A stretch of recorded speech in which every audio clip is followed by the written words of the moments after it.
guys, welcome back to my YouTube channel. Today's video is about urge surfing. Maybe it's just me, but I feel like everyone's been working on their mental resilience lately, and so have I. On my journey, I'm confronted many times a day by lots of cravings, food noise, mental fatigue, impulsivity, and other urges. And maybe you struggle with a different urge or craving. Maybe for you it's impulse shopping.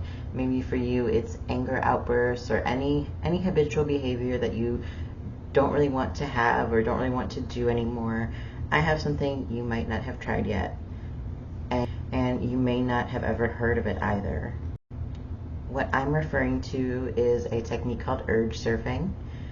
It doesn't require any equipment, it costs nothing, you don't need superhuman willpower to do it.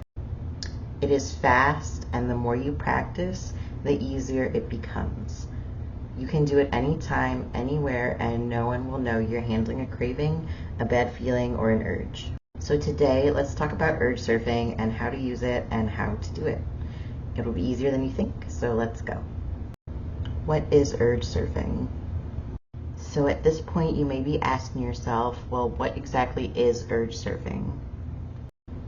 Urge surfing is a mindfulness skill where you learn to ride out uncomfortable cravings, impulses, or even waves of bad physical sensations like exhaustion or fatigue without acting on them or getting swept away by them emotionally. You become the observer of the wave of feelings, and you become able to participate in the situation and affect your outcome. So the key concept of this method is that fighting an urge often makes it stronger. And urge surfing is about curious observation. Notice the physical sensations accompanying the urge. Notice that they rise, peak, and inevitably fall away on their own. You're not trying to stop the wave, you're learning to float on top until it passes so you can get back to a more regulated state. Another great pro of this technique is that it's super accessible. Like I mentioned before, it's free, you need nothing. It is stealthy, quiet, and only happens in your body and your mind. Why does urge surfing even work? When an urge hits, like impulse shopping or food noise, it's like an alarm bell ringing in older evolved parts of your brain, like the amygdala. But when you slow down, you put a pause in there through urge surfing, you can activate part of your brain that kind of is the observer in your brain. That's called the prefrontal cortex, and it's kind of responsible for making calm, logical decisions. The point is to create mental space between your urges and your actions. Basically, every single urge or impulse follows this pattern: trigger, build up, peak, and then fall. It can't stay at peak intensity forever, and urge surfing teaches you to trust that that fall will happen if you don't feed the urge. For me personally, I see a lot of value in this technique. I use it a lot for binge eating, and it really breaks the seafood, crave food, and then binge cycle, because you insert kind of that observational pause. When you have a craving for like impulse shopping, it creates a pause before you click buy. For cravings, you learn that they are temporary. For body sensations, more like fatigue, chronic fatigue, it helps you ride out the waves of that crushing fatigue without shutting down or pushing way too hard. Most of all for me, it builds self-trust moment by moment. So how do we do this anyways? Step 1, pause and notice the trigger. So step 1, we're going to calmly and slowly breathe in and out for about 1 breath. When you feel the pull, the instant you feel the trigger, the instant you feel the craving starting, boiling up, the thought of food, or you see Amazon is open, or you feel that wave of kind of shutting down in exhaustion, just pause. You're going to take 1 slow deep breath in and out. Don't react, just notice that there's an urge or that an unpleasant physical sensation is starting. This pause is crucial. It is a key point in this stage because you're interrupting that autopilot kind of slippery slope.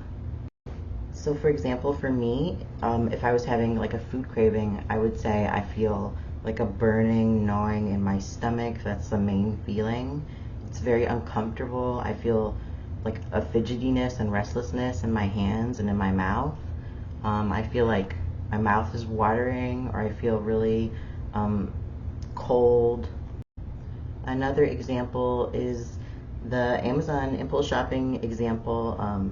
You might feel excited, like a flutter in your chest, like butterflies in your stomach, or a sense of maybe anxiety. For chronic fatigue, you might say that you feel heavy. That's how I feel, is like heavy, like I just got out of the pool or something. My arms and legs feel heavy. I feel really resistant to thinking, like my thoughts have hit a wall. I feel like my eyes are heavy, like they just want to close, and I just feel drained. Now we're going to just be a distant observer from those physical feelings. So we're going to kind of quantify them. We could say like the gnawing feeling in my stomach is at maybe a 4 out of 10.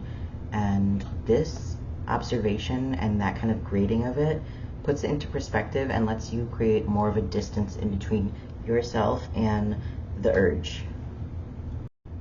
Now, as you're breathing, imagine these sensations as a wave. You just have to keep breathing in and out, trusting the pattern that will occur of that rise and fall of urges. Your job in this moment is to just stay present and observe the physical sensations fade. You can remind yourself at this point that you are safe and that your urges will subside soon. Now, you're going to pay close attention because the intensity of the craving will start to decrease, and it might be subtle at first and very gradual.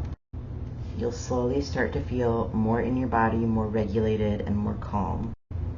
Just acknowledge that shift. Tell yourself it's passing, like you knew it would. The wave is subsiding. And the benefit of this process is that now that you've created that space, you have choice and agency. You don't feel like a primal impulse to do whatever it is that you're trying not to do. Now, here's how to make it work for you. Here are my tips and tricks. So like any successful habit, when you start, you're going to want to practice on the tiniest urges first, such as give yourself a 30-second pause before you make another coffee. Wait 15 seconds before you eat another chip. Don't use the buy now button, and when you feel that wave of fatigue, don't immediately just lie down and go to sleep. This will all make it easier in the future the next time you have to handle an urge. The goal is acceptance of the sensations physically and emotionally, not of the actions. Remember that your role in this process is to observe. You're not trying to make the bad feelings go away. You're not trying to suppress them with brute force. You're just trying to change the way you relate to the sensations. Remember to keep bringing your focus back to the physical sensations in your body. If you're out in public, another thing you might want to try, for example, let's say you're stuck in line, but you're really craving a snack and you want to go out of line and go grab some $20 worth of snacks. Some physical sensations you can focus on is your breath, of course, but also maybe the feeling of your feet on the ground, the feeling of your phone in your hand or your purse in your shoulder. Remember, this skill is ready when you are. It is free of charge and accessible to almost anyone. Learning urge surfing hasn't changed my struggles fully and completely. It hasn't eliminated them, but it's given me a lot of agency to move within them. I feel less controlled by my urges and cravings and more responsible, less impulsive. And all this lets me navigate hard days easier. Just remember, you can develop this skill. It does take practice, but it is genuinely one of the most helpful and accessible, quick working things I have found, and everyone deserves the sense of control and calm that it brings. Now guys, I want to hear from you. What's one urge or challenge or struggle that you want to try this method with first? Let me know down in the comments. Sharing helps us all learn and feel less alone, and I read all the comments. If you're ready for more practical tools like this to take back control of your mind, habits, and energy, hit that subscribe button and the notification bell.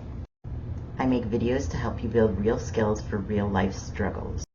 And just for you guys who stuck around to the end of the video, I've made a free urge surfing cheat sheet which summarizes the steps and body cues for our specific struggles.